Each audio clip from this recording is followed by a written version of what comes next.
हरे Krishna, rejoin हो जाइए सब लोग।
Okay, Hare Krishna.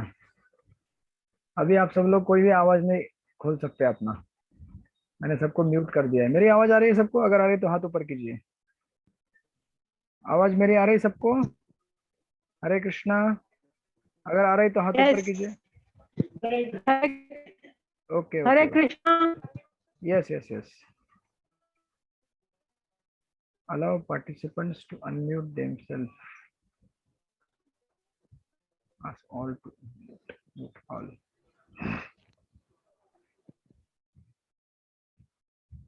Okay sorry, आज थोड़ा सा टेक्निकल प्रॉब्लम हो गया। जैसे बस कभी लेट हो जाती है या फिर ट्रेन लेट हो जाती है, तो वैसे हो रहा है आज। बट आई होप कि आप लोग मेरे साथ हैं। और हम लोग यहाँ पे शुरू कर रहे हैं आज मंत्र नंबर 2। तो इसका अनुवाद पढ़ेंगे। यस, पढ़िए सुचिता माता जी, पढ़िए इसका अनुवाद।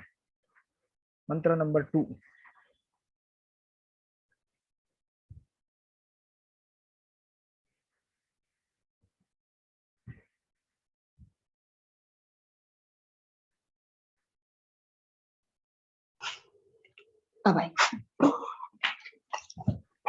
अनुवाद। हरे कृष्णा। हाँ यस माता जी, पढ़िए, सुन रहे सब लोग। यदि मनुष्य इस प्रकार निरंतर कार्य करता रहे तो वह सैकड़ों वर्षों तक जीने की आकांक्षा कर सकता है, क्योंकि इस प्रकार का कार्य उसे कर्म के नियम से नहीं बांधेगा। मनुष्य के लिए इसके अतिरिक्त तो कोई दूसरा मार्ग नहीं है। ओके। आगे पढ़ना है प्रभु? नहीं नहीं, बस बस, थैंक यू। तो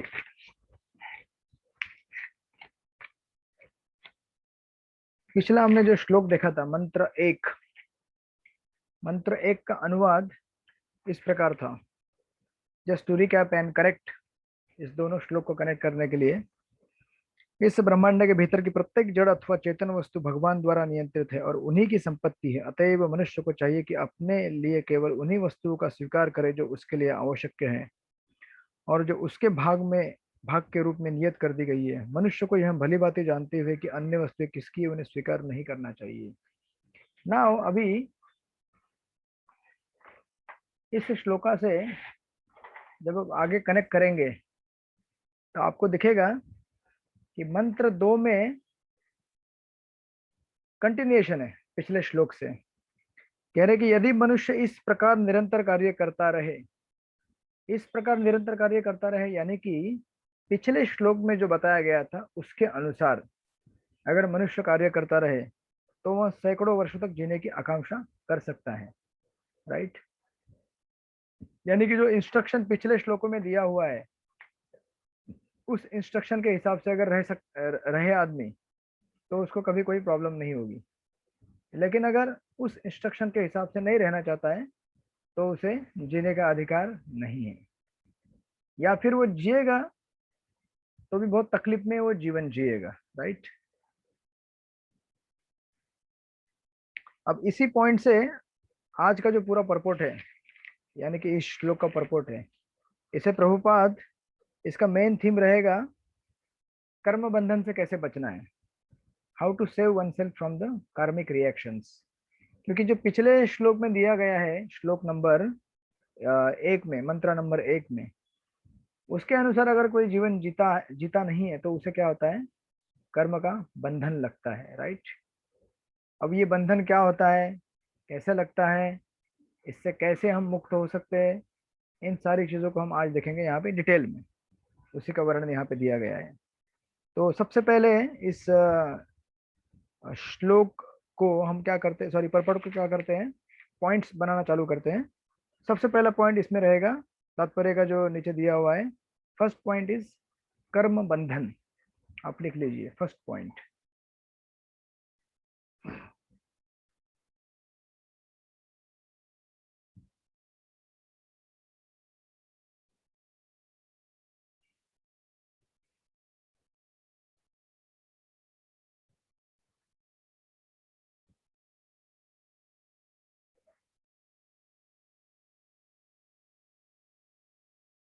लिख लिया कर्म बंधन। नाउ सेकंड पॉइंट, अभी सेकंड पैराग्राफ जहां से चालू होता है, अन्य योनि में भी जन्म मृत्यु का चक्र लगता है, लिखा है अन्य योनियों में भी जन्म मृत्यु का चक्र लगता है। उसको दीजिए पॉइंट नंबर 2। उसका टाइटल रहेगा मनुष्य जीवन में कर्म बंधन समाप्त किया जा सकता है। मनुष्य जीवन में कर्म बंधन समाप्त किया जा सकता है। ये लिखा हुआ है यहाँ से, अन्य योनियों में भी जन्म मृत्यु का चक्र चलता है, वहां से सेकंड पैराग्राफ। मिला आप सब लोगों को?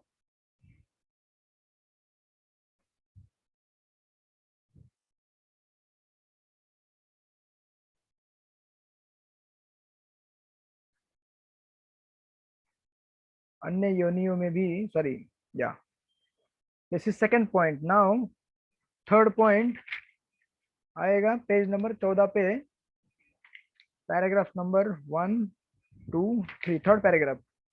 श्री ईशोपनिषद के उपदेशों की भगवत गीता में विशद व्याख्या की गई है, लिखा हुआ है श्री ईशोपनिषद के उपदेशों की भगवत गीता में विशद व्याख्या की गई है। उसके ऊपर दीजिए टाइटल, तीसरा नंबर का पॉइंट इस परपट का, वैदिक शास्त्र हमें क्रमशः अकर्म की ओर लेके जाते हैं। वैदिक शास्त्र हमें क्रमशः अकर्म की ओर लेके जाते हैं। वैदिक शास्त्र हमें क्रमशः अकर्म की ओर लेके जाते हैं।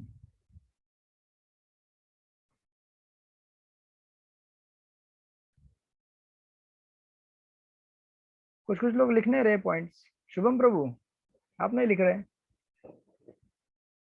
क्यों?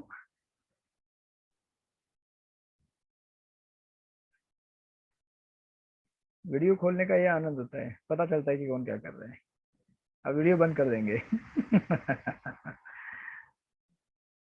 शुभम प्रभु हमारे ग्रुप के मॉनिटर हैं, सबके अटेंडेंस रखते हैं वो, सबके मार्क्स किसको कितने मिले उसका पूरा ब्यौरा देंगे। जैसे वो यमराज जैसे हैं, जीव अपने कर्म करेगा और उस कर्मों का ब्यौरा शुभम प्रभु देंगे। ओके, तो ये थर्ड पॉइंट हो गया। फोर्थ पॉइंट चालू होता है चौथे पैराग्राफ में। आप अगर जाएंगे, चौथा पैराग्राफ स्टार्ट होता है, वास्तव में किसी को भी भगवान की भक्ति से अधिक कुछ नहीं करना होता है, लिखा हुआ है। चौथा पैराग्राफ मिला आप सब लोगों को? ओके, उस पैराग्राफ में 1 2 3 4 5, पांचवी लाइन देखिए, उसमें लिखा हुआ है सामान्य व्यक्ति अपनी निजी इंद्रिय तृप्ति के लिए, मिल गया, सामान्य व्यक्ति अपनी निजी इंद्रिय तृप्ति के लिए। उस पैराग्राफ को वहां से मार्क कीजिए, वहां से स्टार्ट होगा हमारा पॉइंट नंबर 4। पॉइंट नंबर 4 कहां से स्टार्ट होगा? सामान्य व्यक्ति अपनी निजी इंद्रिय तृप्ति के लिए कार्य करता है, और जब इंद्रिय तृप्ति का यह सिद्धांत समाज, राष्ट्र या मानव तक को विस्तारित हो जाता है, वहां से चौथा पॉइंट है भगवान को अपने सारे कार्य में सम्मिलित करे। भगवान को अपने सारे कार्यों में सम्मिलित करे। भगवान को अपने सारे कार्यों में सम्मिलित करे। भगवान को अपने सारे कार्यों में सम्मिलित करे। और कॉमा देके परोपकारवाद को कर्मयोग बना के मुक्त हो जाए। परोपकारवाद को कर्मयोग बना के मुक्त हो जाए। परोपकारवाद को कर्मयोग बना के मुक्त हो जाए।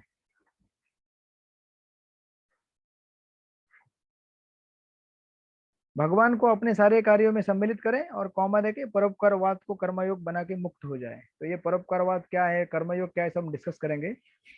और फाइनली पांचवा पॉइंट है इस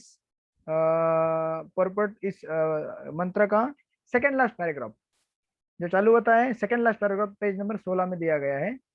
जब श्री ईशोपनिषद की भावना से परोपकारी कार्य किए जाते हैं। मिला आप सब लोगों को? मिला? ओके। सेकेंड लास्ट पैराग्राफ, जब श्री ईशोपनिषद की भावना से परोपकारी कार्य किए जाते हैं, उसको लिख दीजिए भगवत गीता और भक्ति रसामृत सिंधु का संदेश। भगवत गीता और भक्ति रसामृत सिंधु का संदेश। भगवत गीता और भक्ति रसामृत सिंधु का संदेश।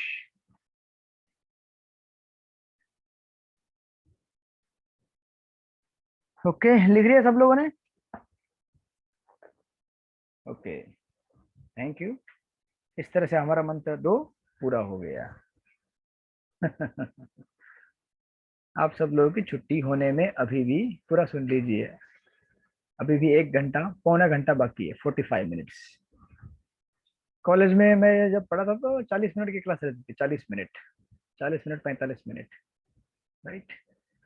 और बैक टू बैक क्लासेस रहते थे। एक क्लास खत्म हो गई, दूसरी, दूसरी खत्म हो गई, तीसरी, तीसरी खत्म हो गई, चौथी। तो हैबिट आज मेरे काम में आ रही है। यानी कि अपने सारे कार्यों में भगवान को सम्मिलित किया जा सकता है। दिस इज एन एग्जाम्पल, आप नोट करके लीजिए, बाद में आएगा ये। Any activity you can connect with Krishna. Okay, तो लेट्स बिगिन। मैं आप लोगों को लिखने के लिए क्यों बोल रहा हूँ, क्योंकि आप जब लिखेंगे ना तो आपको जब बुक्स बाद में पढ़ेंगे, स्टडी करेंगे, तो आपको आंसर्स मिलने में आसानी जाएगी। और आपके लिए भी बुक जब पढ़ेंगे तो पार्ट पार्ट में पढ़ेंगे आप। Okay, point number 1, point number 2, point number 3, 4, ऐसा सिस्टमेटिक आपको एक परपोर्ट का डिवीजन मिलेगा। और अगर नहीं लिखेंगे तो फिर बाद में कहाँ ढूंढेंगे, कहाँ से लाएंगे, राइट। तो आप लिख लीजिए, इससे आप थोड़ा एक्टिव भी बने रहेंगे क्लास में। आपको पता चलेगा कौन सा पैराग्राफ में क्या दिया है, क्या पढ़ना है, प्रभु जी कहाँ से पढ़ा रहे हैं। Okay okay, now let's begin. तो सबसे पहला पॉइंट है कर्म बंधन। तो मैं रिक्वेस्ट करूंगा शुभम प्रभु को, पढ़िए शुभम प्रभु, कर्म बंधन का पैराग्राफ पढ़िए।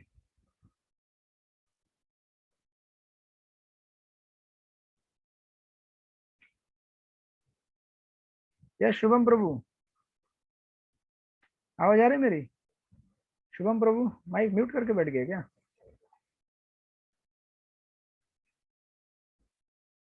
शुभम प्रभु है हमारे साथ? कुछ तो गड़बड़ है। ओके, कुछ तो गड़बड़ है उनके इधर। माधव, माधव प्रभु आप पढ़िए।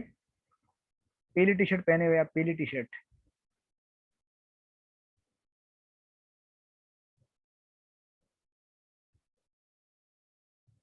ओ आप लोग, अच्छा अनम्यूट नहीं कर पा रहे क्या अपने आप को? आज क्या हो रहा है क्लास में, पूरा गड़बड़ गड़बड़ हो रही है। Mute, allow participants to unmute themselves, चालू तो है। माधव प्रभु, जय श्री माता जी, आप हैं यहाँ पे? ठीक है, रूपाली वर्मा माता जी आप हैं? आदि कर पा रहे। हाँ ये शुभम प्रभु पढ़िए फटाफट।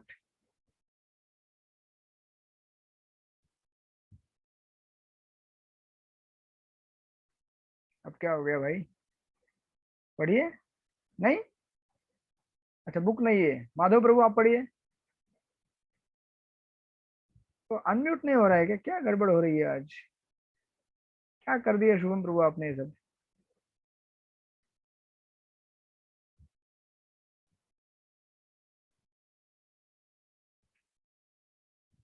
अभी भी नहीं हो रहा है?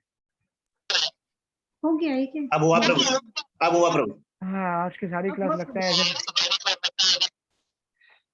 हो गए प्रभु जी, अभी हो गए। ठीक है पढ़िए माधव अभी प्रभु। हो रहा है प्रभु जी।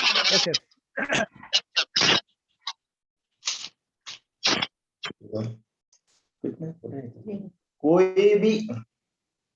कोई भी मरना नहीं चाहता।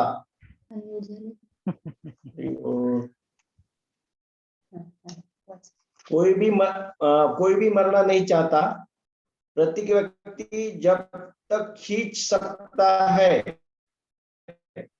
तब तक जीना चाहता है। यह प्रवृत्ति केवल वैयक्तिक रूप से ही नहीं अपितु सामूहिक रूप से जाति, समाज, राष्ट्र में भी देखी जाती है। समस्त जीवों में विकट जीवन संघर्ष चल रहा है और वेदों का कहना है ये बिल्कुल स्वाभाविक है।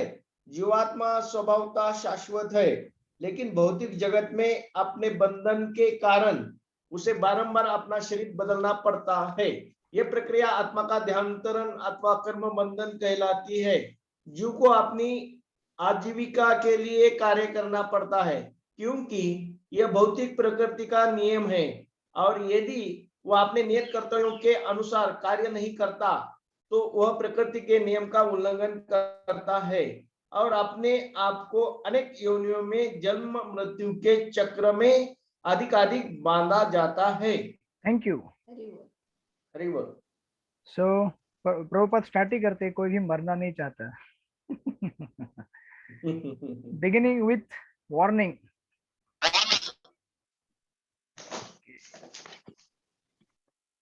अब मैं समझ गया प्रॉब्लम कब होता है, जब आप में से किसी का भी माइक ऑन रहता है तो आवाज रिजॉर्ड होती है बार बार। तो इसलिए जब मैं बोलूंगा तो आप सब माइक म्यूट कर दीजिए। अभी आवाज रिजॉर्ड हो रही नहीं ना? अभी ठीक है? नहीं है? ठीक है ना? ठीक है तो ऐसा कीजिए, हाँ ठीक है। ओके, तो मतलब जब भी आप बोलेंगे तो मैं चुप रहूंगा, मैं बोलूंगा तो आप चुप रहेंगे। ओके, तो जैसे पिछले श्लोक में कहा गया है कि इस तरह से हमें जीवन जीना चाहिए। कैसे? जिसका जो कोटा है, जिसको जब बोलने का समय दिया गया उसे ही बोलने देना चाहिए, जिसको जब बोलने का नहीं है चुप बैठना चाहिए। अपना अपना कोटा हमें संभालना चाहिए। कोटा में गड़बड़ किया तो फिर प्रॉब्लम आ जाएगा, राइट? और I am very impressed by माता जी, योगिता कोलपकर माता जी। डॉक्टर हैं हॉस्पिटल में, फिर भी क्लास अटेंड करती है हमेशा। अगर मैं होता ऐसी जगह तो बोलता क्या अभी छोड़ो, ठीक है, कौन अभी क्लास लगाएगा, कौन सुनेगा? हॉस्पिटल में पेशेंट देखेंगे, क्लास सुनेगा कोई? बट माता जी का मूड एकदम अलग है। माता जी सोच रहे मैं खुद पेशेंट हूँ, भले डॉक्टर हूँ। मुझे ठीक करना है अपने आप को। Yes, thank you so much, lot of inspiration. तो जैसे पिछले श्लोक में कहा गया है कि इस तरह से, यानी कि आप जैसे प्रभुपाद इस श्लोक में परपट में कह रहे हैं कि जीव को अपनी आजीविका के लिए कार्य करना पड़ता है, क्योंकि यह भौतिक प्रकृति का नियम है।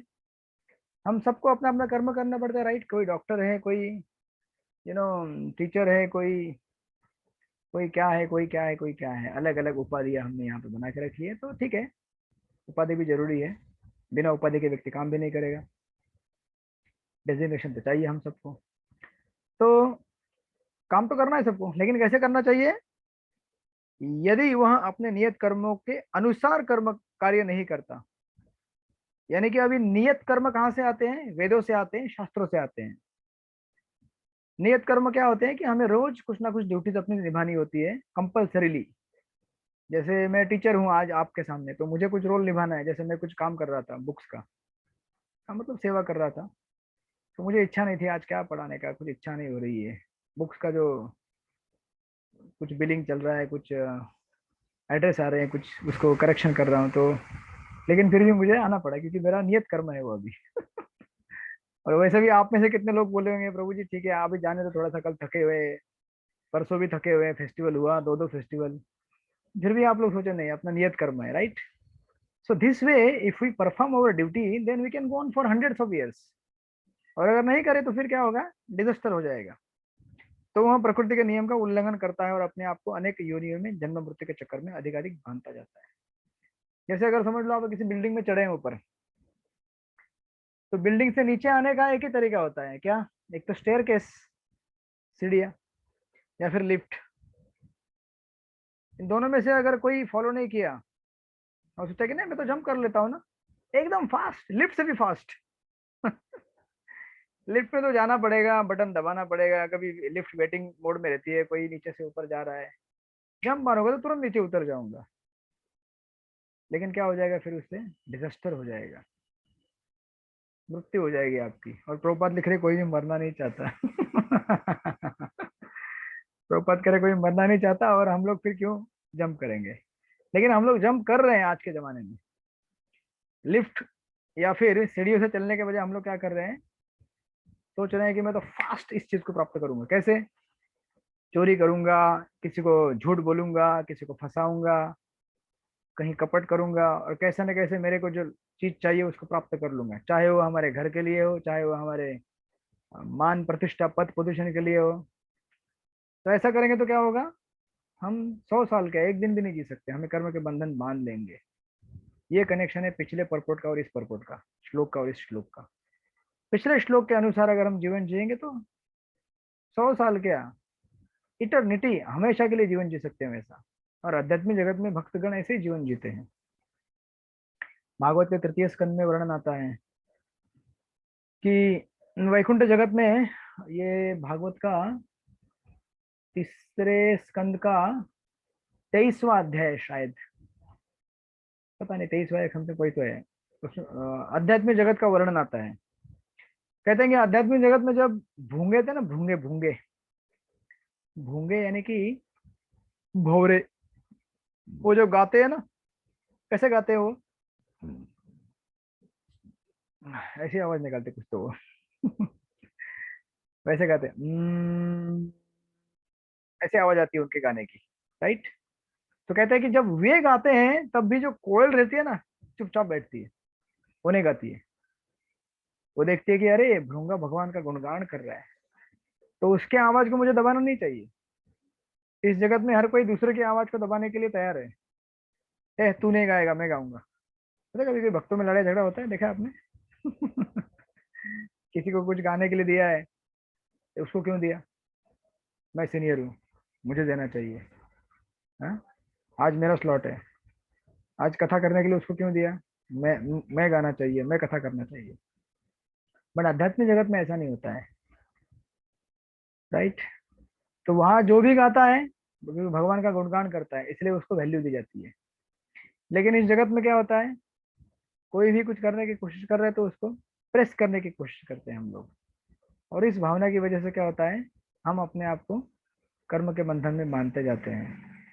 और इसीलिए शॉर्टकट नहीं है कोई भी इस जीवन में, देयर इज नो शॉर्टकट। हम सोचते हैं कि हमने शॉर्टकट बना लिया, लेकिन हम शॉर्टकट नहीं बना सकते। पिछले श्लोक में कहा गया है, लाइफ को जीने का तरीका क्या है, इसी तरह से हर किसी को अपना कार्य करने दो, उसका जो कोटा है उसे लेने दो। Don't you know claim others quota. अब ये कोटा मतलब हर कोई कोटा हो गया, मानसिक लेवल पे हो गया, शारीरिक लेवल पे हो गया, समाज के स्तर पे हो गया, देश के घर के हर स्तर पे हो गया वो। और दुनिया आज एग्जैक्टली इसके अपोजिट जा रही है, हर कोई दूसरे का कोटा छीनने की कोशिश कर रहा है। राइट। आज की दुनिया यही है, आज के जितने भी देश, समाज, गांव, पॉलिटिकल पार्टीज, या फिर अपने घरेलू स्तर में भी देखेंगे आप, हर कोई क्या कर रहे हैं, दूसरे का कोटा लेने की कोशिश कर रहे हैं। तो ऐसा मत कीजिए, ऐसा करने से क्या होगा, हमें प्रकृति के नियम में उल्लंघन में फंस जाएंगे। इसलिए देयर इज नो शॉर्टकट। अगर लाइफ जीना तो कैसे जीना पड़ेगा, स्ट्रेट जीना पड़ेगा, जैसे शास्त्रों में दिया गया है। सो बिगिनिंग विद दैट, अभी आप बोलेंगे कि कर्म बंधन है क्या, व्हाट इज कर्म बंधन। आप में से बहुत सारे लोग अभी यहाँ पे हैं, सब फ्री हैं, जब चाहे आप आपका वीडियो ऑफ कर सकते हैं, चाहे तो ऑन कर सकते हैं, या फिर आप क्लास में हैं लेकिन क्लास में नहीं भी है, या फिर आप आज घर में आप हैं, आप जो भी चाहे बना सकते हैं, राइट। अभी यहाँ पे बाजू में एक होटल है, सॉरी टू से। यहाँ पे एक हॉस्पिटल है, यहाँ पे विंडो खुला है मेरे इधर, और इसके बाजू में एक होटल है, मतलब हॉस्पिटल का छोटा सा कैंटीन है, उसमें कुछ ना कुछ बनते रहता है, तो उसकी यहाँ पे सुगंध आती रहती है मेरे को बार बार। तो इसलिए एग्जाम्पल मेरे को स्ट्राइक हो रहा है कि आप घर में हैं, आप बोलते हैं हम तो घर में कुछ भी बना सकते हैं, कभी भी खा सकते हैं, कभी भी सो सकते हैं, कभी भी कहीं भी चल सकते हैं, हम तो आजाद है, हमें कौन सा बंधन है इस जगत में, कोई बंधन नहीं है हमको। है किसी को बंधन, कुछ किसी को बंधन नहीं है, राइट। लेकिन अगर आप इस परपोर्ट को देखेंगे, सबसे पहले बात प्रभुपाद कहते हैं कि कोई भी मरना नहीं चाहता है। तो बंधन बहुत अलग अलग स्तर पे होते हैं, हमें नहीं दिखते लेकिन वो बंधन है। सबसे पहला बंधन होता है टाइम का। टाइम ने हम सबको क्या कर दिया है, बंधन में डाल दिया है। देखिए ना, अभी टाइम पे क्लास चालू करना पड़ता है, टाइम पे क्लास बंद करना पड़ता है। कभी कभी मेरा प्रिपरेशन नहीं रहता है, कहीं मैं व्यस्त रहता हूँ, लेकिन फिर भी मुझे आगे टाइम पे क्लास करना ही होता है, राइट। जैसे प्रभुपाद एक हिंदी लेक्चर में कहते हैं, कहते हैं कि कोई बुढ़ा नहीं बनना चाहता, पर प्रकृति सबको चुपचाप बुढ़ा बना देती है। हम में से कोई भी बुढ़ा नहीं बनना चाहता। आज जो जवान है, शुभम प्रभु देखो कितने खिलखिला रहे हैं, हंस रहे हैं, मजाक कर रहे हैं, वाह मैं जवान हूँ, अभी तो मैं जवान हूँ। कितने गाने भी गाए हैं बॉलीवुड में। लेकिन आप अपनी हिस्ट्री को देखेंगे, अपनी खुद की जीवन के, जो लोग अभी वृद्ध हो चुके हैं, मैं भी वृद्ध होते जा रहा हूँ धीरे धीरे, जीवन के 35 साल बीत गए। शुभम प्रभु कितनी उम्र है आपकी? What is your age? 26। 26, वाह, खिलती हुई कली। 26 साल में। हमारे 2-3 मित्र हैं यहाँ पे, मतलब कुछ IYS के। कभी मैं किसी को पूछता हूँ तुम्हारी उम्र कितनी है, प्रभु जी मेरी उम्र 26 है, शर्मा के कहते हैं।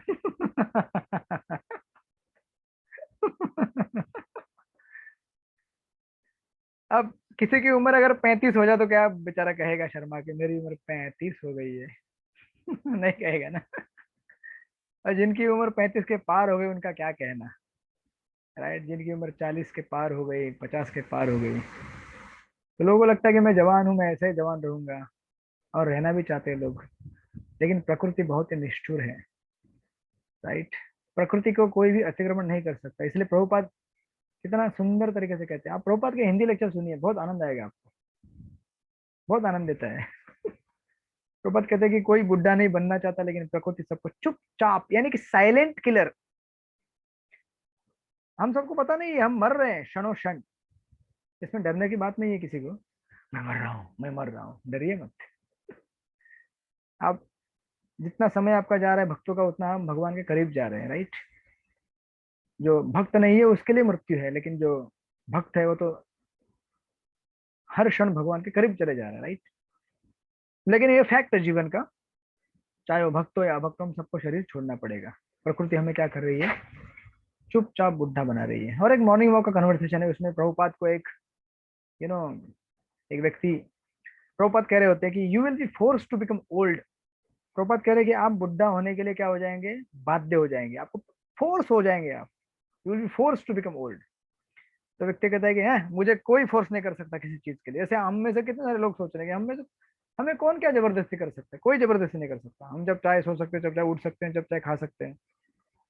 तो फिर प्रभुपाद कहते हैं कि तो आप बुढ़े नहीं बनेंगे क्या? तो आदमी कहता है कि हाँ, तो वो बायोलॉजी है ना, ये बॉडी का बायोलॉजी है। बायोलॉजिकली आदमी जन्म लेता है, 26 साल का होता है, फिर मेरे जैसा 35 साल का हो जाएगा, फिर 40, 45, 50, 60, 70, 80, 90, 100 नहीं होंगे। 80, 90, 100 नहीं होते आजकल। 70 में हो गया तो बहुत भाग्यवान है वो। 70 साल जी लिया, देख लिया दुनिया जगत, राइट।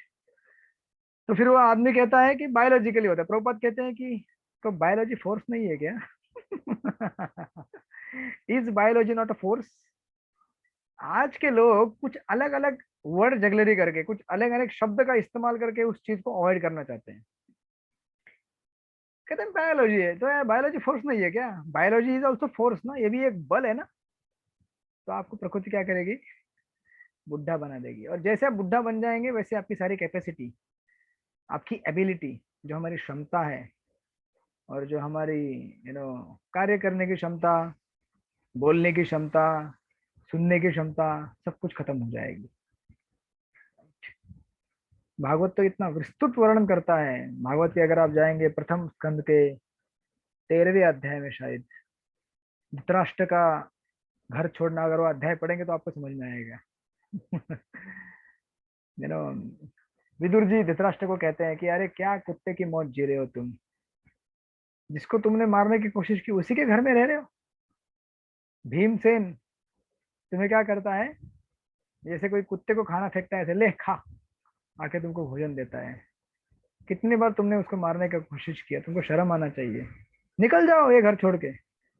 कितना उसमें वर्णन आता है कि तुम अभी इतने श्लोकों में पढ़ेंगे तो और रमणीय लगेगा। कहता है कि तुम अभी कैसे बीमार व्यक्ति कैसे कैसे या फिर कैसे अलग अलग राग निकालता है जब किसी को सर्दी है या खांसी कुछ हो जाती है भयंकर, अलग अलग राग निकलते हैं अपने शरीर से, कान से, नाक से, वैसे आप अलग अलग राग और आलाप निकाल रहे हैं। ये आपकी सही अवस्था नहीं है, यहाँ से निकल जाओ, तब दृश्य निकल जाते हैं। तो इसीलिए सबसे पहली चीज होती है काल। काल हमें क्या करता है, खत्म करते जाता है क्षण ब क्षण। ये बंधन है काल का हमें, हमारे ऊपर। और जो व्यक्ति जितना फिजिकल स्तर पे जीता है ना जीवन, उसका काल उतना जल्दी समाप्त हो जाता है। फिजिकल स्तर पे मेरे कहने का अर्थ ये है कि हमारे पास तीन प्रकार के शरीर है। एक सूक्ष्म शरीर है, एक एक आत्मा, हम खुद तो स्वयं है ही है, साथ में हमारे पास एक सूक्ष्म शरीर है, मन बुद्धि अहंकार का, और हमारे पास स्थूल शरीर है, ये शरीर है। तो जितना आप शारीरिक स्तर पे जीवन जीते उतना जीवन आपका जल्दी खत्म हो जाता है। जैसे स्पोर्ट्स पर्सन, जो स्पोर्ट पर्सन रहते हैं उनका करियर स्टार्ट होता है 20 में स्टार्ट होगा, 20 30 या फिर 15 16 साल, 17 20 में खत्म होता है, 40वें साल में, 40-50 साल में खत्म हो जाता है। और because there is so much physical labour, तो उतने जल्दी वो लोग जीर्ण हो जाते हैं, बूढ़े हो जाते हैं। मेरे कहने का अर्थ ये है कि जितना हम इंद्रिय तृप्ति के लेवल पे जीवन जीते हैं, बॉडी लेवल पे, उतना हमारा जीवन जल्दी खत्म हो जाता है। और जो व्यक्ति फिलोसोफर रहते हैं, जो व्यक्ति इंटेलेक्चुअल रहते हैं, पोएट रहते हैं, वो लोग लंबा जीवन जीते हैं, बिकॉज उनका जीवन जीने का स्तर इंटेलेक्चुअल स्तर पे रहता है, मानसिक स्तर पे रहता है। और ऑफ कोर्स जो लोग आत्मा के लेवल पे जीवन जीते हैं वो तो सदाकाल के जीवन जीते हैं, सदाकाल के लिए। तो ये कंपैरिजन है स्थूल, सूक्ष्म और आत्मा के स्तर का, राइट। और दूसरा प्रॉब्लम ये है कि हम जब शरीर के स्तर पर जीवन जी रहे हैं, तो शरीर के स्तर पर जो जीवन जिया जाता है उसका इनएविटेबली फ्रस्ट्रेशन आता ही है एक समय के साथ। क्योंकि जब उम्र कच्ची रहती है, कली के जैसे रहती है, जैसे शुभम प्रभु अभी हैं, आई मीन टू से शुभम प्रभु पर कोई लेक्चर नहीं हो रहा है बट मेरे कहने का अर्थ ये है कि जब हम जवान होते तो हमें एक जवान का अपना एक गुरूर रहता है, राइट। जब जैसे फॉर एग्जांपल जस्ट से, ये एग्जांपल आपको ज्यादा रिलेट करेगा। कोई अगर सुंदर रहता है दिखने में, तो उसको लगता है कि वाह, मैं कितने लोगों को आकर्षित कर सकता हूँ। जब मैं समझो अभी हम क्लास कॉलेज रहते हैं, अभी कॉलेज में अभी आप पढ़ाई किए कभी, मतलब किए होगा आपने डेफिनेटली। कॉलेज में कोई अगर समझो सुंदर स्त्री, अब स्त्री नहीं बोलेंगे उसे, लड़का है लड़की बोलेंगे, कोई लड़का अगर अंदर एंट्री कर दे, सारी लड़कियां देखने लगे, और कोई लड़की अगर आज सारी लड़के देखने चालू कर, right, this is a common observation. तो उस लड़के को या लड़की को लगता है, oh my God, I am so beautiful, look at, कितने लोग मेरी तरफ देख रहे हैं, कितने लोग के सर मैं झुका सकता हूँ या झुका सकती हूँ, राइट लेकिन यही जो हमारी ब्यूटी है कुछ समय में क्या हो जाती है, फेड हो जाती है। 40-45 झुर्रियां आना चालू हो जाता है। तब वही व्यक्ति किसी का भी सर अपने चरणों में नहीं झुका सकता है। तो उसके जीवन में फिर क्या होता है, क्योंकि हमेशा उसने जीवन अपना जिया है बॉडी लेवल पे, तो बॉडी तो अभी सदा काल के रहने वाली नहीं है, बॉडी अभी किसी को आकर्षित नहीं कर सकती, तो फिर लाइफ में कुछ एक्साइटिंग नहीं रह जाता। क्योंकि आपने आज तक लोगों को एक्साइट किया किसकी बल पर, अपने शरीर के बल पर, लेकिन शरीर तब आपका साथ नहीं देता है। जब आपने किसी को एक्साइट किया होता है रिलेशनशिप के बेस के ऊपर, आपके स्वभाव, गुण, आपके क्वालिटीज, तो वो लंबे समय तक आपको एक अच्छा मतलब आनंद जीवन में दे सकती है। लेकिन आप बॉडी लेवल पे जीवन जी रहे हैं, इसीलिए वो क्या होता है, उसका डेथ जल्दी होता है। और डेथ यानी कि उसका जो लाइफ का जो जीने का एक्सपेक्टेशन है या एक्साइटमेंट है वो जल्दी खत्म हो जाता है। और जो व्यक्ति मानसिक स्तर पे जीवन जीता है या फिर इंटेलेक्चुअल लेवल पे जीवन जीता है, वो लंबे समय तक जी सकता है, right. So this is first, कर्म बंधन बाय टाइम। सेकेंडली, उसके साथ साथ हमारे टाइम के हिसाब से हमें जो भी मिला है, अच्छा, किसी को इंटेलिजेंस मिला होगा, किसी को रूप मिला होगा, किसी को स्किल मिला होगा, किसी को क्या क्या मिला होगा, जो भी मिला होगा, लेकिन सब कुछ कंट्रोल में रहता है कर्म के। यानी कि इसी जीवन में जो भी हमको मिला है वो भी हमारे क्या है, कर्म के अधीन है। पूर्व जन्म में हमने जो भी कर्म किया होगा उस कर्म के अधीन है। ऐसा जरूरी नहीं कि बुढ़े होने पे ही आपके शरीर की ब्यूटी चली जाएगी।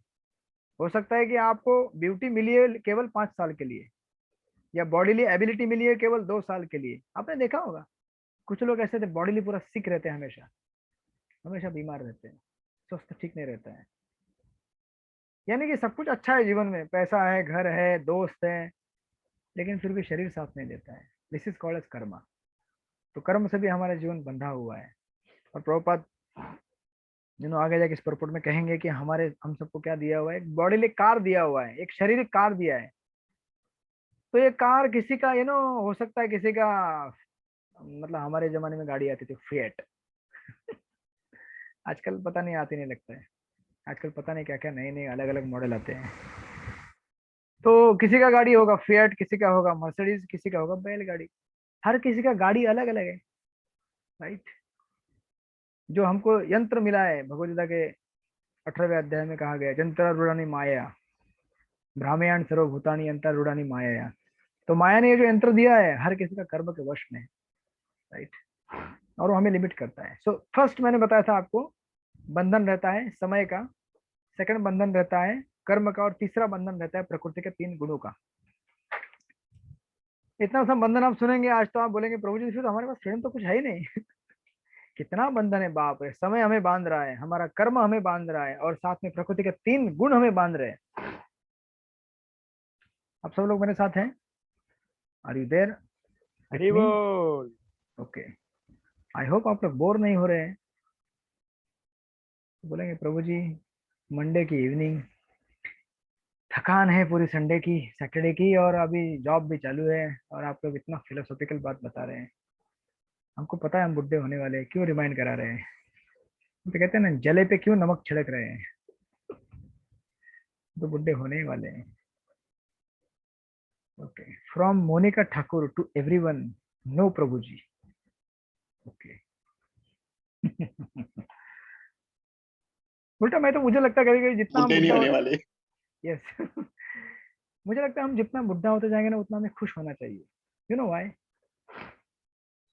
खुश होना चाहिए कि अब उतना माया का टेम्पटेशन कम होते जा रहा है जीवन में, उतना माया के बंधन से दूर होते जा रहे हैं। जब तक जवान है तब तक माया का प्रभाव बहुत हेवी रहता है। जैसे समय निकलता जाएगा, अभी प्रलोभन कम है ना माया का। अभी जो व्यक्ति बुढ़ा हो गया उसके लिए क्या प्रलोभन है? उसको 4 नियम तोड़ने का कभी संभव नहीं हो सकता। यहाँ पे कई बार जब दीक्षा होती है तो महाराज, एक बार मुझे याद है कि प्रसंग बता रहे थे यहाँ पे भक्तगण, राधानंद महाराज जब दीक्षा दे रहे थे, एक बहुत ही नो उम्र में बड़ी माता जी थी, तो उनको कहा आप 4 नियम को रिपीट कीजिए। आप व्यभिचार नहीं करेंगी, आप मांस नहीं खाएंगे, ऐसा फलाना। तो महाराज जी कुछ बोली नहीं रही थी। तो बाद में उनको पूछा गया, मतलब ट्रांसलेट करना पड़ता है ना यहाँ पे, मराठी भाषा में बोलने वाले, अरे बोल ना। बोले अब क्या करूंगी, मैं बुढ़ी होगी क्या करूंगी। इस उम्र में कोई 4 नियम तोड़ने का संभावना है क्या? कौन जाके इंटॉक्सिकेशन करेगा, कौन गैम्बलिंग करेगा, राइट। इसलिए हमें खुश होना चाहिए अगर बुढ़े हो गए तो जस्ट उसे यहाँ पे 3 बंधन है। फर्स्ट है टाइम का, दूसरा कर्म का, और तीसरा भयंकर है, और वो है प्रकृति के 3 गुणों का। उसको आप समझाने के लिए आपको एक उदाहरण देता हूँ, कैसे हमारे ऊपर प्रकृति के 3 गुणों का बंधन रहता है। से फॉर एग्जाम्पल, अगर हम समझो अगर पिकनिक के लिए कभी चले जाएं, पिकनिक, ठीक है, आपको एक्साइटमेंट आएगा। कभी अगर हम पिकनिक के लिए जाएं तो समझो हम गाड़ी में बैठे हुए हैं, और 3 विंडो हैं, first window, second window, third window, तीनों विंडो में लाइन से बैठे हुए हैं, और गाड़ी ऐसी जगह से जा रही है जहाँ पे थोड़ा रास्ता खराब है, और पत्थर है, थोड़ा गड्ढा है, गाड़ी उड़ रही है, थोड़ा ऐसा होता है बम्पी रोड। और अभी 3 व्यक्ति बैठे हैं, व्यक्ति पहला, व्यक्ति दूसरा, व्यक्ति तीसरा, 3 विंडो पे। गाड़ी जब ऐसे चल रही तो पहला व्यक्ति सोच रहा है, अब बुक, पहला व्यक्ति जो है ना बुक पढ़ने की कोशिश कर रहा था, बुक पढ़ने की कोशिश कर रहा है, लेकिन बम्पी रोड में पढ़ने को नहीं होता ना, गाड़ी उड़ती है, बैठती है। तो बोल रहा है कि अरे यार, बाहर देखता है कि सुंदर जंगल है, बहुत बढ़िया, बहुत सुंदर घास है। तो व्यक्ति सोच रहा है कि काश अगर मैं ना गाड़ी रुक जाए और वहां जाकर बैठू ना, तो मैं इस बुक के अंदर का जो बोध ज्ञान है ना, ज्ञान ले सकूं। वाह कितना आनंद आएगा। उसके पीछे और एक आदमी बैठा है, वो सोच रहा है, अभी 2 दिन पहले ही वो यू नो सिनेमैक्स में जाके 2-3 मूवी देख के आया, बढ़िया बढ़िया। बॉलीवुड की हॉलीवुड की जो भी देखी उसमें, तो आदमी रोमांटिक मूड में है, काश वो और मैं इस जंगल में, यहाँ पे सुंदर गीत, ना बॉलीवुड के इतने भुलाने वाले गीत आते हैं, पेड़ के पीछे भाग रहे हैं, यहाँ भाग रहे हैं, पर्वत में भाग रहे हैं। मैं कभी तो सोचता हूँ कि प्रैक्टिकल लाइफ में ऐसा कभी होता ही नहीं और होगा ही नहीं, कभी ऐसा होगा क्या, कोई दौड़ रहा है उसके पीछे और एक दौड़ रही है। लेकिन इतना इमेजिनेशन देता है बॉलीवुड हमको, इतना इमेजिनेशन की हद हो गई भगवान। तो ये व्यक्ति सोच बैठे बैठे सोच रहा है, वाह कितना मजा आएगा, वो वहां पे बैठा रहेगा, मैं बैठी रहूंगी। अब तीसरा विंडो, तीसरे विंडो में और एक व्यक्ति बैठा हुआ है, वो सोच रहा है, अरे यार कितना झंझट है यार, गाड़ी बार बार, मेरे को नींद नहीं हो रही है, नींद टूट रही है मेरी बार बार, गाड़ी काश एकदम स्मूथ रोड से जाती है ना तो कितना मजे में सो जाता मैं। आप में से कुछ लोग थके रहेंगे, बोलेंगे प्रभु जी आपका भी क्लास अगर बंद हो जाएगा, सो जाते हैं हम लोग। राइट। तो ये तीन व्यक्ति तीन प्रकृति के गुणों में है। पहला व्यक्ति सत्व गुण में है, जो सोच रहा है कि अगर पढ़ने का मौका मिलता तो कितना पढ़ जाता, सत्व गुण। सेकंड व्यक्ति रजोगुण में है, पैशनेट मूड में, तो पैशनेट डिजायर्स आ रही है। गीता के 14वें अध्याय में इसका वर्णन दिया गया है, रजो रागात्मकम विद्धि। प्रभुपाद कहते हैं कि इस जगत में स्त्री पुरुष के बीच का जो आकर्षण रहता है वो रजोगुण का लक्षण होता है। और तीसरा व्यक्ति सोने की कोशिश कर रहे हैं, बेचारा सो जाऊं, मतलब उसके लिए गाड़ी मतलब क्या हो गया, बहुत बड़ा ऑब्स्टेकल बन गया है सोने में, तमोगुणी व्यक्ति है वो। तो ये एग्जाम्पल हमें इलिस्ट्रेट करता है कि प्रकृति के तीन गुण हमारे ऊपर किस तरह से अलग अलग टाइम पे आघात करते हैं। अब ये तीन गुण मोड या गुण बेसिकली मतलब हमारी चेतना, our consciousness and the matter, हमारी चेतना और हमारे सामने जो भी चीज वस्तु है, उन दोनों के बीच का इंटरेक्शन क्या होगा, इसको डिसाइड करता है प्रकृति के तीन गुण। थोड़ा ज्यादा जटिल बोल दिया मैंने। Interaction between matter and consciousness is decided by modes. हमारी चेतना और हमारे सामने दिखने वाली वस्तु, इसके बीच में क्या इंटरेक्शन होगा, क्या चेतना बनेगी, वो डिसाइड करते हैं प्रकृति के तीन गुण। जैसे आप रास्ते में चल रहे हैं, आपको सुंदर सुंदर गहने दिखेंगे दुकान में, हो सकता है आप बोलेंगे वाह ये गहने कितने अच्छे लगेंगे, मैं पहनूंगा तो, मैं पहनूंगी तो, या मैं उनको पहनाऊंगी, इनको पहनाऊंगी। या फिर अगर आपके घर में डीटी है भगवान का, श्री गौर निताय राधा कृष्ण, राधा कृष्ण तो मोस्टली नहीं रहेगा, लेकिन गौर निताय का रहेगा, जगन्नाथ बलदेव का रहेगा, सुभद्रा माई का रहेगा, तो आप क्या सोचेंगे, ये कंगन कितने अच्छे लगेंगे मेरे छोटे छोटे गौर निताय के हाथों में, या ये फूल की माला मेरे गौर निताय के बालों में कितनी सुंदर लगेगी।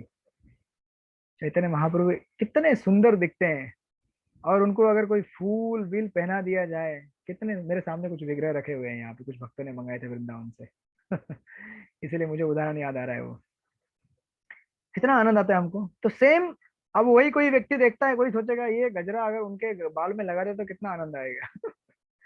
जो रजोगुणी व्यक्ति रहेगा। लेकिन वही सत्वगुणी व्यक्ति क्या सोचेगा कि यही चीज अगर मैं भगवान को लगा दूं तो भगवान कितने सुंदर दिखेंगे। Right, so same thing. तो इसीलिए हम सबके ऊपर क्या है, ये तीन चीजों का बंधन है। किसका किसका बंधन है, टाइम का, कर्म का और काल का। इतना सब बंधन रहते हुए हम कभी भी अपने आप को आजाद नहीं समझ सकते। जो कि प्रभुपाद पहले कह रहे, कोई भी मरना नहीं चाहता, प्रत्येक व्यक्ति तब तक खींच सकता है, तब तक लास्ट मोमेंट तक जीना चाहता है वो। लेकिन क्या करे, प्रकृति उस जीवन संघर्ष को बनाने नहीं देती, खत्म कर देती है उसको। इसी प्रक्रिया को क्या कहते हैं, बंधन कहते हैं। बार बार जन्म लेना, बार बार मरना। और जन्म क्यों लेना पड़ता है, क्योंकि इस जीवन में हमने अपनी चेतना ऐसी बनाई कि मुझे ये चीज चाहिए, मुझे वो चीज चाहिए, मुझे ये चाहिए, मुझे वो चाहिए, मुझे ये पद चाहिए, मुझे वो प्रतिष्ठा चाहिए। राइट। तो उस भावना को पूरा करने के लिए हमें वापस आना पड़ता है जगत में, इसीलिए उसे बंधन कहा जाता है। इज दैट क्लियर, सबको क्लियर हो गया बंधन क्या होता है, कर्म बंधन क्या होता है, क्लियर हो गया। Okay, now let's move to the second point. अभी भी हमारे पास 15 मिनट है।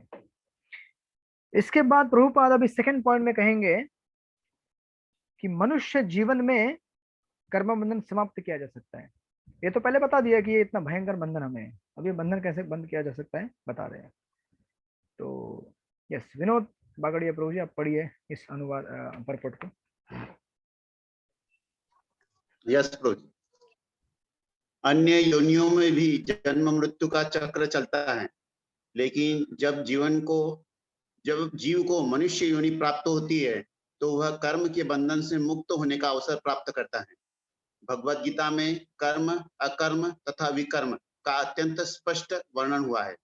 जो कार्य किसी के नियत कर्तव्यों के अनुसार शास्त्रों में उल्लिखित विधि में संपन्न किए जाते हैं वे कर्म कहलाते हैं।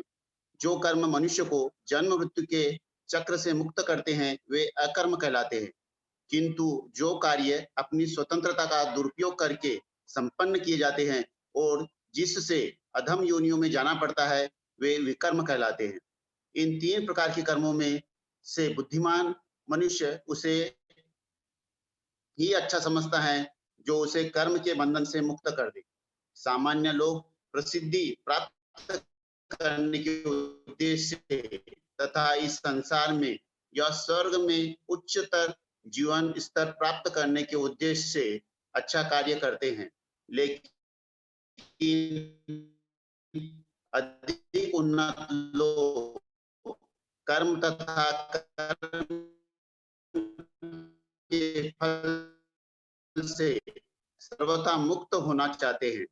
बुद्धिमान पुरुष यह भलीभांति जानते हैं कि अच्छे या बुरे कार्य समान रूप से मनुष्य को भौतिक कष्टों से बांधते खोजते हैं, जो उन्हें अच्छे या बुरे दोनों ही प्रकार के कार्य के फलों से मुक्त कर दे। श्री ईशोपनिषद के पढ़ने वाले कार्य का वर्णन किया गया है।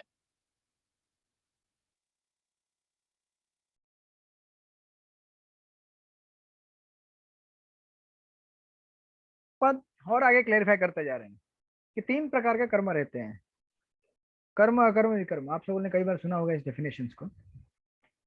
कर्म मतलब रेगुलर कर्म, जो रेगुलर ड्यूटी है, शास्त्रों में विधि विधान से जो दिया है उसे नियत कर्म कहते हैं। और अकर्म जो है, अब अकर्म समझने के लिए थोड़ा सा आपको तकलीफ होगी अगर आपने पहले कभी नहीं सुना होगा तो। बेसिकली अकर्म मतलब कर्म कर रहा है लेकिन उसका रिएक्शन नहीं मिल रहा है, उसे कहते हैं अकर्म। कंफ्यूज हो गए आप लोग या समझ गए?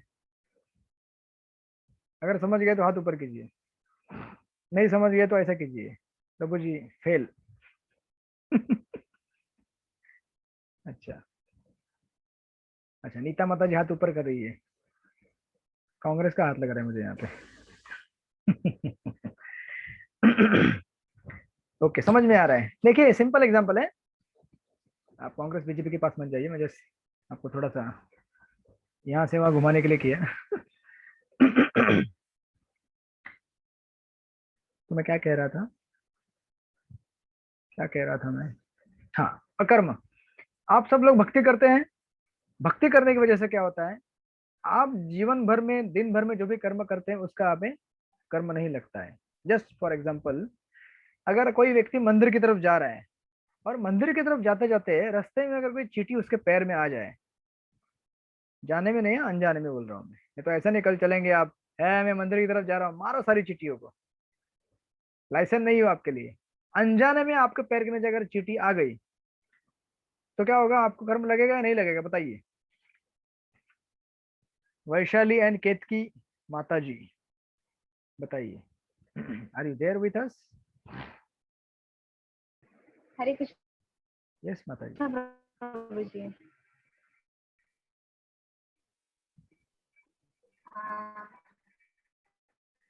प्रभु जी नहीं लगेगा। नहीं लगेगा पक्का? बराबर आंसर दीजिए, हाँ? आंसर बराबर दीजिए, नहीं तो आपको 1 करोड़ रुपया नहीं मिलेगा। Yes Prabhu ji. You want 1 crore rupees? This is question for 1 crore rupees. KBC, Krishna Book Contest.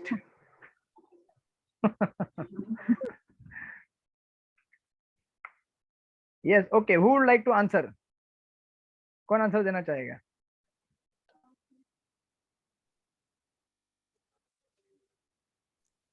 प्रभु जी अपन भगवान के लिए पूजा करने के लिए जा रहे हैं, इसलिए उसका कर्म नहीं देंगे अपने को।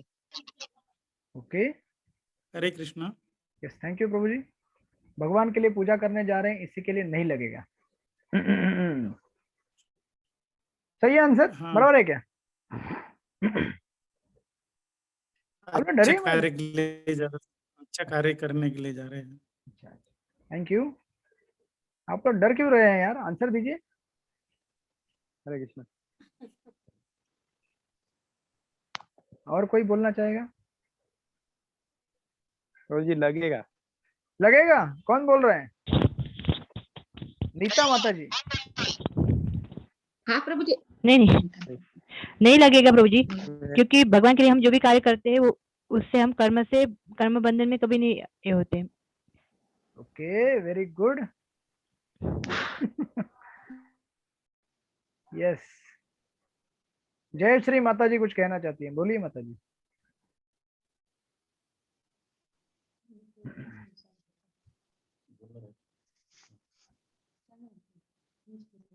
ओके, कुछ टेक्निकल खराबी की वजह से यहाँ तक आवाज नहीं आ रही है, बट दैट्स ऑल राइट। अच्छा, आप में से कितना लोग समझते हैं कि कर्म का बंधन लगेगा और नहीं लगेगा? हाथ ऊपर कीजिए खाली। लगेगा तो हाथ ऊपर कीजिए, या अदरवाइज रेज कीजिए। कर्म का बंधन लगेगा, लगेगा। ओके, देखिए हर चीज का भी थोड़ा सटल लेवल पे परीक्षण करना चाहिए। इसमें सटलिटी क्या है, देखिए अगर आप ये सोच के जाएंगे कि मैं तो भगवान का भक्त हूँ, मैं भगवान के लिए जा रहा हूँ सेवा करने के लिए, मेरे पैर के नीचे चींटी मरेगी तो भी क्या, कुछ नहीं होगा मुझे, मैं भगवान के लिए काम कर रहा हूँ, तो आपको लगेगा।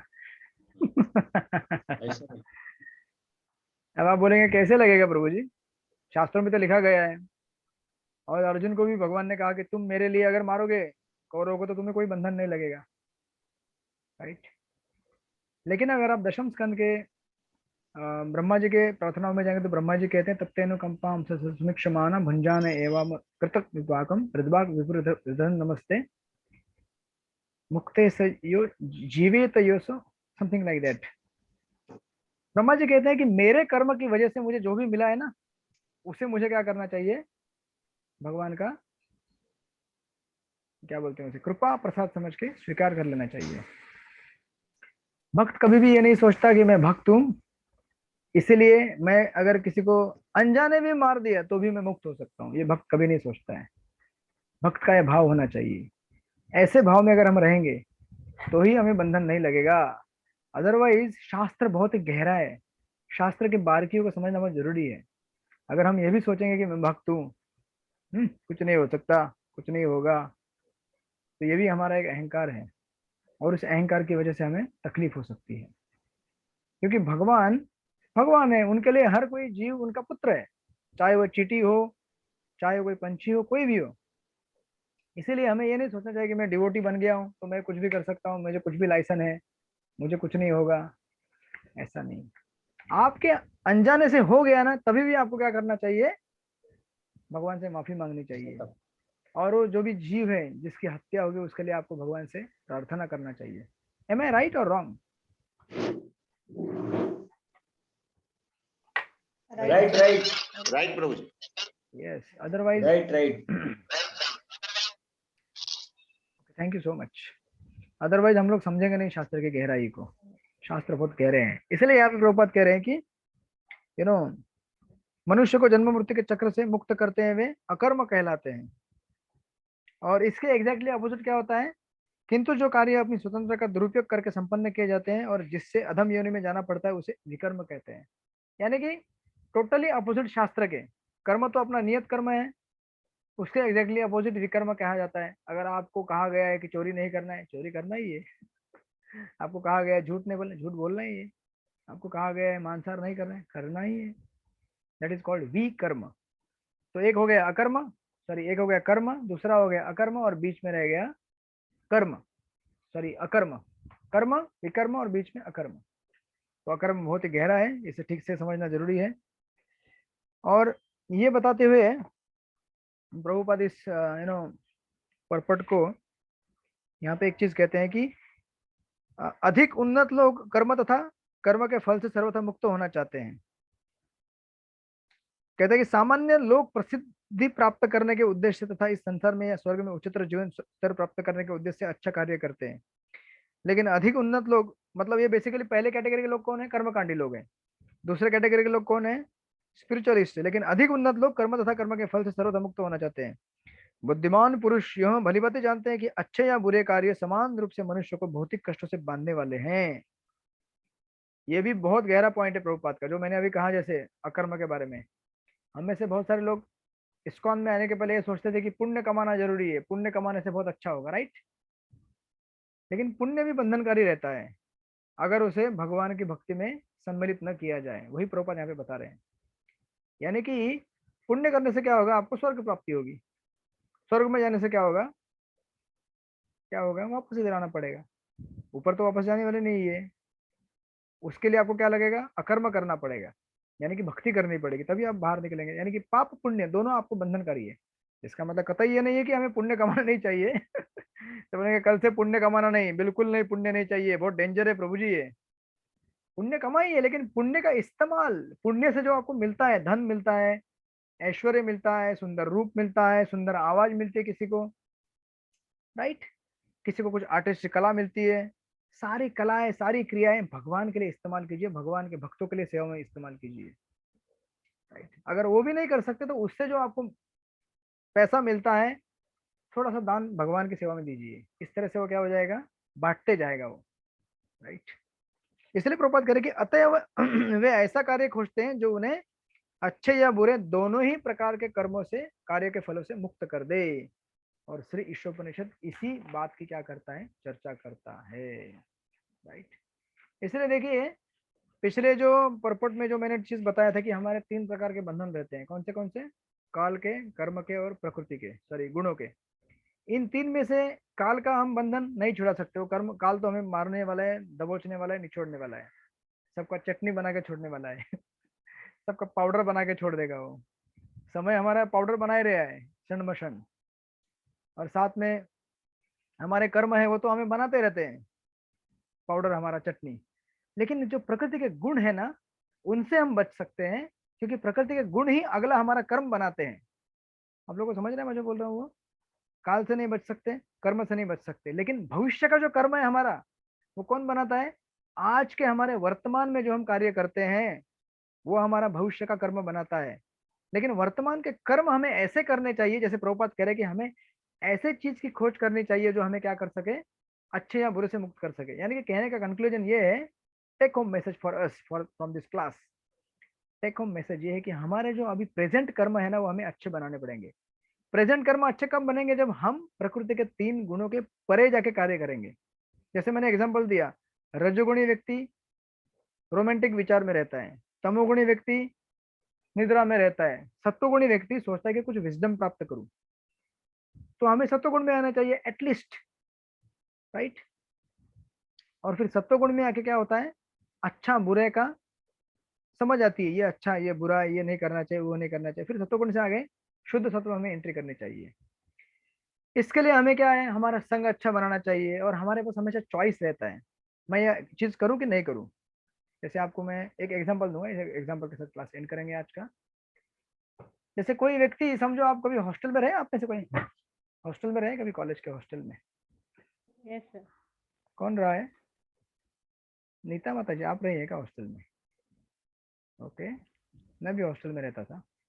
तो जब हॉस्टल में रहते हैं ना, हमारे पास बहुत चॉइस रहते हैं, मैं ये खाऊं वो खाऊं, यहाँ जाऊं वो जाऊं, मैं ये मित्र बनाऊं वो मित्र बनाऊं। तो जैसे फॉर एग्जांपल अगर समझो कोई व्यक्ति हॉस्टल में रहता है और जो ना कॉलेज दूसरी जगह पे है साइड में, अच्छा कॉलेज से, सॉरी हॉस्टल से कॉलेज जाने का जो रास्ता है, उस रास्ते में कभी कभी क्या होता है, कुछ दुकानें होती है। समझो सिगरेट की दुकान है, और कोई व्यक्ति, एक स्टूडेंट हॉस्टल से निकला कॉलेज जाने के लिए, रास्ते में सिगरेट की दुकान आ गई। तो अगर उसके घर के अच्छे संस्कार रहेंगे, उसके मित्र अच्छे रहेंगे, उसको अगर शास्त्रों का ज्ञान रहेगा, कभी इस्कॉन में आया गया होगा, भक्ति शास्त्री कोर्स में कभी बैठ के क्लास सुना होगा, या भगवत गीता का कोई प्रवचन संडे फिस्ट में सुना होगा, अरे सिगरेट नहीं पीना चाहिए, गलत है, घर में मम्मी ने कहा है सिगरेट नहीं पीना चाहिए, गलत है, राइट? लेकिन अगर कोई व्यक्ति ने कभी सुना ही नहीं है, समझा ही नहीं है, संग नहीं लिया शास्त्र का, साधु का, क्या करेगा? वो बोलेगा सिगरेट पीना चाहिए, मजा आता है। क्योंकि क्या कहते हैं, बॉलीवुड में कहा गया है, बॉलीवुड हमारा ग्रंथ है ना आज का, हमारा शास्त्र है वो, हमारा पुराण है वही। वो कहता है कि बेटा जवानी एक्सपीरियंस करनी है ना, दो पफ उड़ाना चाहिए तभी जवानी होती है। ये क्या है, ऐसे बुड्ढों के जैसे जीवन जी रहा है, हैं? दो घुट ले लेगा तो फिर तू जवान है, एकदम तंदुरुस्त है, बीमार नहीं है तू। ये बीमार लोग, ये सब इस्कॉन वाले बीमार लोग हैं, ना कुछ खाते हैं ना कुछ पीते हैं, बेचारे अभी बुड्ढे बन गए। बेचारे जवानी में ही बुड्ढे हो गए, राइट। तो व्यक्ति पी लेगा, तो अभी क्या होता है, ऐसा व्यक्ति जब पी के, मैं बता रहा हूँ आपको ये बताने के लिए कि प्रकृति के गुण कैसे हमारे ऊपर वापस वापस अटैक करते हैं। तो व्यक्ति अभी पी दिया, चला गया कॉलेज, आ गया घर से वापस पढ़ाई किया, अभी नेक्स्ट टाइम जब जाएगा तो क्या होता है, ये लेवल 1 था, लेवल 2 जब वो वापस हॉस्टल की तरफ, हॉस्टल से दूसरे दिन जाएगा स्कूल की तरफ, तो थॉट आएगा, यार कल लिया था मजा आ गया, आज भी लेना चाहिए क्या, नहीं नहीं नहीं लेना चाहिए क्या, नहीं नहीं नहीं, वो स्ट्रगल हो जाता है फिर। फिर लेकिन क्या होता है, फिर जाता है ले लेता है सेकेंड टाइम, फिर वापस आता है थर्ड टाइम।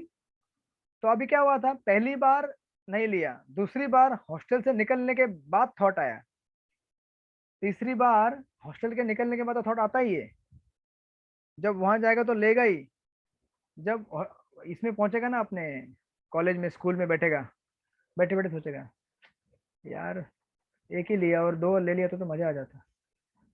मतलब कंटिन्यूसली थॉट किसका आएगा, उसी चीज का आएगा जिस चीज के ऊपर उसने चॉइस किया था फर्स्ट टाइम चिंतन करने का। तो इसीलिए मेरे कहने का सारांश यही था कि हम सबके पास एक चॉइस है। क्या चॉइस है, कि सही करना है या गलत करना है, और उसके हिसाब से हमारा आगे का बंधन क्रिएट होगा। और ये चॉइस हमारा कैसे बनता है, आप बोलेंगे चॉइस तो प्रभु जी हमारे पास स्ट्रगल है, लेकिन चॉइस कैसे करेंगे। चॉइस कैसे बनता है, आपके संग से बनता है। इसलिए शास्त्रों का, जैसे प्रभुपाद के सुंदर सुंदर किताबें हैं, इनका संग लीजिए, घर में डिटी वर्शिप कीजिए, महामंत्र गजब कीजिए, हरे कृष्णा कृष्णा कृष्णा हरे हरे, हरे राम राम राम हरे हरे। और फिर भक्तों के संग में रहिए, प्रसाद लीजिए, तो ऑटोमेटिक हमारा संग अच्छा बनते जाएगा और चॉइस अच्छा आते रहेगा। दैट वे हम लोग क्या करेंगे, कर्म के बंधन से मुक्त हो सकेंगे। Thank you very much. तो हम लोग फिर मिलेंगे आने वाले शनिवार को, पॉइंट नंबर 3 और 4 और 5 डिस्कस करके इस पर्पट को एंड करेंगे। तब तक के लिए नमस्कार, आदाब, शुक्रिया। हरे कृष्णा। यस, किसी का वो एग्जाम था ना गुरुजी? हाँ गुरुजी एग्जाम था ना, आज एग्जाम देने वाले थे ना? काम तो हो गया ना, नहीं नहीं नहीं नहीं, भूमि एग्जाम हो गया ना। ओ अच्छा अच्छा अच्छा अच्छा अच्छा, एक मिनट, सबके पहले आवाज म्यूट करने दीजिए, तो बार बार ये हो जाएगा। आप लोगों का भूमिका का एग्जाम था जिसका बच गया था, राइट? तो ठीक है, मैं आप लोगों को छूट दे रहा हूँ, जिन जिन का एग्जाम बचा था वो लोग अपने अपने समय से हफ्ते में 20 मिनट निकाल के, हफ्ते में अपने अपने समय से 20 मिनट निकालिए, और बिना देखे भगवान को साक्षी मानते हुए, या फिर आपके आसपास जो पति पत्नी रहेंगे, मैं पत्नी को साक्षी मानता हूँ या पति को साक्षी मानता हूँ, और किसी का पति पत्नी नहीं रहेगा तो फिर मुझे साक्षी मान लीजिए। अगर मुझे कुछ यहाँ पे हो गया ना, मैं समझ जाऊंगा आप लोगों ने गड़बड़ किया है। अभी मेरा जिंदगी आपके हाथ में है। आप लोग 20 मिनट निकाल के आपका एग्जाम लिखिएगा, और वापस मैं बता रहा हूँ, सारे आपके जो आंसर शीट रहते हैं ना, शुभम प्रभु को देने हैं, ग्रुप में पोस्ट नहीं कीजिएगा, ग्रुप भर जाएगा आपका सारे फोटो से। आप लोग बोलेंगे प्रभु जी ग्रुप में तो कुछ मालूम ही नहीं पड़ता है, पूरा भर गया ग्रुप। तो शुभम प्रभु आप क्या कीजिएगा, शुभम प्रभु यहाँ पे सुन रहे हैं? यस प्रभु जी। ओके, तो आपके पास जितने भी आंसर शीट आते हैं, मैंने आपको गूगल ड्राइव में एक फोल्डर बना के दिया है, एक पर्टिकुलर तारीख है, समझो आज तारीख क्या है, 30 तारीख। यस प्रभु जी। 30 तारीख का फोल्डर, 30 तारीख के अंदर फिर ईशोपनिषद का फोल्डर है, ईशोपनिषद के फोल्डर के अंदर हर डिवोटी का अपना अपना फोल्डर रहेगा। जैसे विनोद प्रभु का एक रहेगा, सुचिता माता जी का रहेगा, रूपाली माता जी का रहेगा, आईपैड का रहेगा, सॉरी आईपैड मतलब नाम नहीं इसलिए आईपैड बोल रहा हूँ यहाँ पे। सबका अपना अपना फोल्डर रहेगा, उसके अंदर एग्जाम पेपर जाएगा, वो मैं पड़लकर, अच्छा आप ही है क्या, लता पड़लकर माता जी? तो सबका फोल्डर रहेगा, उसमें आपका जमा पूंजी रहेगा। ओके, आपका बैंक अकाउंट रहेगा वो, मैं चेक करूंगा और हम्म। फिर शुभम प्रभु को बोलूंगा अनाउंस कर दो, ठीक है। तो आप लोग हफ्ते में समय निकालिए, और कोई साक्षी नहीं मिले तो मुझे साक्षी मान लीजिए और लिख लीजिए आपका एग्जाम। और अगर मुझे कुछ हो गया खैर नहीं आप लोगों की। ओके ठीक है। किसी का कुछ कौन से प्रश्न प्रभु जी? हरे नहीं, नहीं, कृष्णा। हाँ जिनका रह गया था ना, जिनका भूमिका का रह गया था ना एग्जाम, किसी किसी ने नहीं दिया था, याद है आपको? बहुत सारे भक्तों ने नहीं दिया था एकदम पहला एग्जाम। अच्छा ओके। जिनका हो गया उनको चिंता करने की जरूरत नहीं है, जिनका बचा था वो लोग। अच्छा ठीक है। ठीक है ओके। प्रभु जी सैटरडे को नहीं होगा ना? होगा ना क्लास, क्यों नहीं होगा? नहीं नहीं, टेस्ट नहीं होगा हाँ ना? होगा ना टेस्ट, इसका होगा ना। एग्जाम अच्छा अभी कोई क्वेश्चन है नहीं ना, मतलब नया कोई? हाँ। ओके ओके, तो नहीं होगा, तो आराम। नहीं है। ठीक है, नहीं ओके। नहीं है तो फिर आराम, और जब रहेगा तो रहेगा, ठीक है। यस विनोद प्रभु जी, आप कुछ कहना चाहते कहिए। नहीं प्रभु जी, बस वही आपको धन्यवाद देना है प्रभु जी। अच्छा, अब तो आपको मुझे अगले 2 साल तक धन्यवाद प्रभु जी देना को है। हम धन्यवाद देते हैं 3 बार हरि बोल बोल के। हरि हरि बोल। हरि बोल, हरि हरि बोल, बोल हरि बोल हरि बोल। हरि बोल। Thank you so much. मिलेंगे। वांछा कल्पतरुभ्यश्च कृपा सिंधुभ्यो च पतितानां पावनेभ्यो वैष्णवेभ्यो नमो नमः। अनंत कोटि वैष्णव वृंद की जय, श्रील प्रभुपाद की जय, श्री ईशोपनिषद की जय। हरे और कृष्णा। और शुभम प्रभु की जय, क्योंकि शुभम प्रभु को लंबे समय तक सेवा करती रहनी है। शुभम प्रभु को बीच में हम मंदिर बुलाएंगे और यहाँ पे अवार्ड सेरेमनी कराएंगे। ओके चलिए, फिर मिलते हैं शनिवार को। हरे कृष्णा। हरे कृष्ण। हरे कृष्ण। हरे कृष्ण।